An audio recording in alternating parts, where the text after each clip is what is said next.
Hi everyone. This time we're going to talk about visible light. Now, visible light is shorter in wavelength than infrared and yet longer in wavelength than ultraviolet. Visible light, you may be familiar with the little memory device Roy G. Biv for red, orange, yellow, green, blue, indigo, violet, indicating the colors that the human eye is sensitive to. Wavelengths of visible light range from about 760 nanometers to about 380 nanometers. A nanometer is 10 to the negative ninth meters. So these are very small, about the size of a little protozoa, little tiny microscopic creature. Each individual color has a unique wavelength. So different colors of red are going to have a different wavelength. Different shades of blue each have a unique wavelength. And these unique wavelengths are used in everything from when we're computer programming for pixels from different picture colors to actually making colors when for paints and pigments and things like that. White light, the light that we get from our star and from white light bulbs, is made of all the colors of the rainbow. Prior to Sir Isaac Newton in the 1700s, it was thought that color was an impurity, sort of like if you put Kool-Aid in Jello or Kool-Aid in water, the Kool-Aid powder is an impurity and pure water is white. Well, Newton showed that white light actually contains all the colors of the rainbow. So if you take white light, break it into its constituent colors, you get this beautiful violets through the reds. And the longer wavelengths have lower energy, higher wavelengths have higher energy. One of the places that you encounter this is when you talk about lasers. Now, if you ever go to a grocery store and there is a laser in the little checkout and there's the little barcode and they pass your little barcoded food over the little checker outer gizmo, down inside of that there is a real low-powered red laser. If you go to shorter and shorter and shorter wavelengths from the long wavelength, you are going to more high-powered lasers. So by the time you get to green lasers, there have been stories on the news of students who have flashed green lasers at helicopters and police helicopters and things, and possibly momentarily blinded the pilots, and then the students get arrested, and it's not a good thing. But these high energy lasers are definitely going to be on this end of the visible spectrum. You can have lasers that are in other colors besides visible light. You can get them infrared and microwave and things like that, but we're talking about visible light right now. Now, the emission spectra is the rainbow that you get, the combination of colors that you get out from a light source. If you have a hot solid, like the filament of an old-fashioned light bulb, or something that is very, very dense, like the body of our star, it is going to give you all the colors of the rainbow, Roy G. Biv. That is called a continuous emission spectra.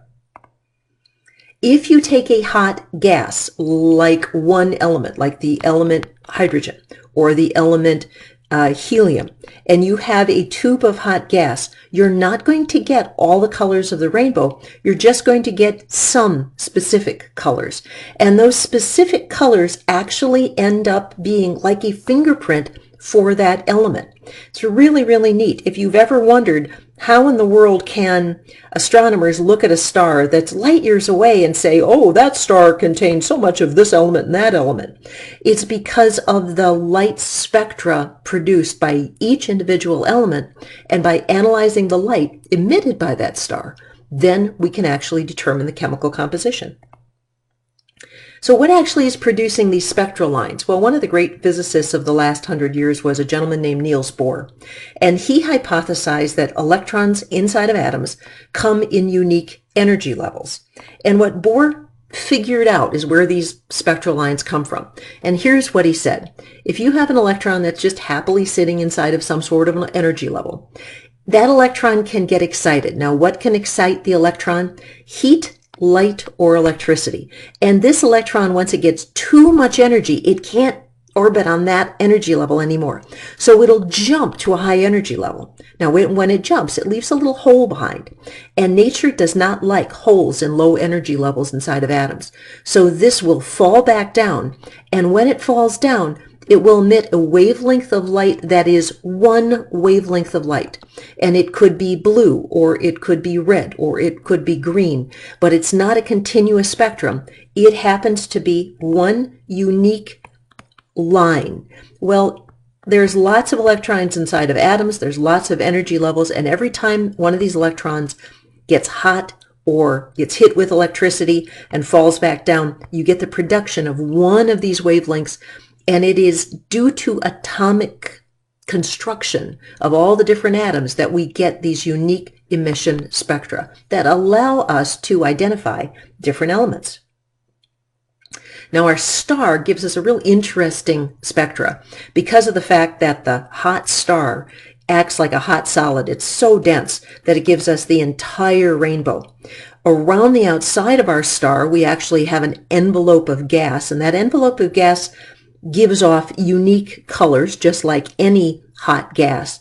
But because this light has to go through, from the hot solid, has to go through the gas to get out, the gas actually absorbs only certain wavelengths corresponding to certain elements. So the actual spectra that our star produces looks something like this. It does not contain all the colors of the rainbow. If you actually looked at the spectra of our sun, this is one of my favorite pictures, full color picture of the sun spectra. And each one of these dark spots represents one line in one element. And by analyzing this is how scientists were able to determine the composition in our star.